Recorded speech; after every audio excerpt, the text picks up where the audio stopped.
Why do you feel tired some mornings even before you wake up? Your eyes are open, but your mind is foggy. As if something is missing. A void. Maybe that void isn't just a habit, but a deep dependency. You'll be surprised when you learn the truth. What do we know?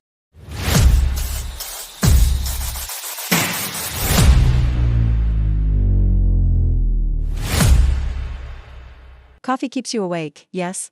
But it also suppresses your body. Caffeine is a stimulant, it temporarily activates the brain, makes you feel alert. But this alertness is borrowed energy.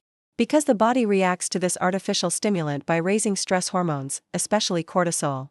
So caffeine wakes you up, while putting your body in a state of alarm. And this state isn't temporary. Coffee consumed daily turns this alarm into a chronic state. And as the body gets used to it, it craves more caffeine. This is where the cycle begins. The more you drink, the more tired you wake up. You drink more coffee to wake up, and this vicious cycle consumes you. Caffeine steals not just your energy but your sleep too. Especially coffee consumed after noon makes it harder to fall asleep at night. Insomnia leads to more fatigue and more need for coffee.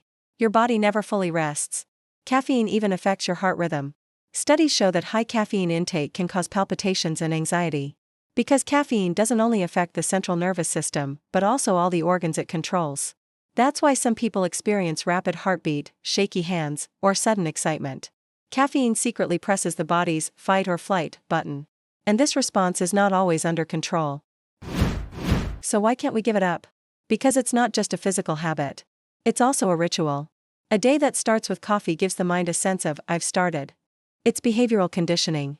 And like every habit, it hides a desire, the desire to be in control. The desire to feel energetic, to dominate the day, to suppress fatigue. But the body is honest. True energy comes not from fake stimulants, but from rest. That's why some days, no matter how much coffee you drink, you still feel weak. There's more. Caffeine addiction, like nicotine, creates withdrawal symptoms. Headaches, irritability, lack of concentration. These don't only appear on days you quit, but also when the caffeine isn't enough. You don't have to quit caffeine completely.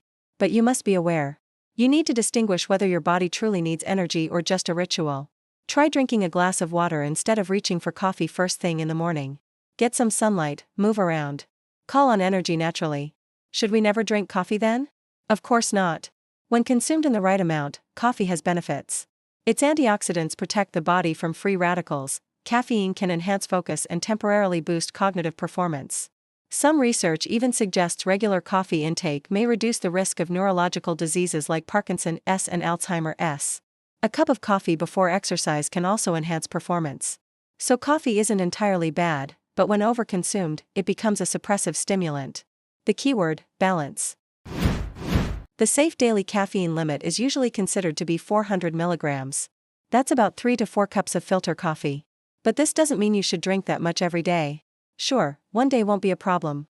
But taken regularly at this amount, some people can develop tolerance over time. As tolerance increases, more caffeine is needed to feel the same effects. Also, since caffeine sensitivity varies between individuals, some people may experience insomnia, palpitations, or restlessness even at this level. So drinking this amount every day could have long-term negative effects for some. Especially caffeine taken late in the day can disturb or delay sleep. That's why coffee consumed in the morning is less harmful. Experts recommend 1 to 2 cups between 9 a.m. and 12 p.m., and limiting intake after 2 p.m. Also, taking breaks from regular coffee consumption can help lower tolerance and make your body's true need for rest more apparent. Some people metabolize caffeine faster, while others are more sensitive. The same cup of coffee can energize one person and cause palpitations in another. That's why knowing your body and listening to internal signals rather than external stimulants is the best guide. And don't forget, coffee isn't the only source. Energy drinks, tea, chocolate, even some medications contain caffeine. When calculating your total daily intake, consider all sources, not just the coffee cup. Our subconscious likes to believe we're in control. But sometimes, the things we think we control actually control us. The thought, I need coffee to wake up, is the most polite expression of addiction. And it takes deeper root each day. Our hand reaching for coffee may not always want energy.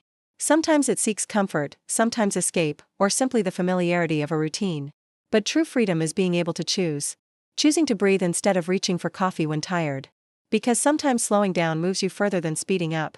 Send this video to someone who can't start their day without coffee. Maybe what they really need isn't caffeine, but genuine rest. So how many cups do you drink a day? Have you ever counted?